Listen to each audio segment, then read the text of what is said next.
আমাদের মিলাদরা যখন পড়েন সত্যি করে বলেন তখন মনটা কাঁদে না কাঁদে না? রাসূলের প্রেমে যদি আপনার মন কাঁদে, রাসূল খুশি হবেন না বেজার হবেন? সম্মানিত আশিক রাসূলেরা, ফাতিহা শরীফটা কিন্তু অনেক বড় না। পুরা ফাতিহা শরীফটা পড়তে আপনার সময় লাগবে হয়তো 10 মিনিট।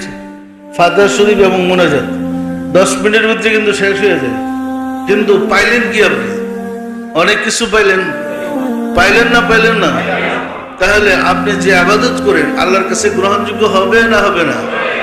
সুতরাং মহব্বতের সাথে ওজিফার আমলটা করেন, মহব্বতের সাথে ওজিফার আমল করেন। পাশাপাশি আরেকটা বিষয় বোঝার বিষয়, যেমন আমাদের তরিকায় আমাদের শিক্ষার সিস্টেমটাই হয়েছে যে আপনি পিতা মাতা, দাদা দাদি, আত্মীয় স্বজন, ভাই বোন, জাকের ভাই জাকের বোন, পীর ভাই পীর বোন সবার জন্য দোয়া করেন। প্রত্যেক 5 ওয়াক্ত নামাজের মধ্যে আপনার 3 বেলায়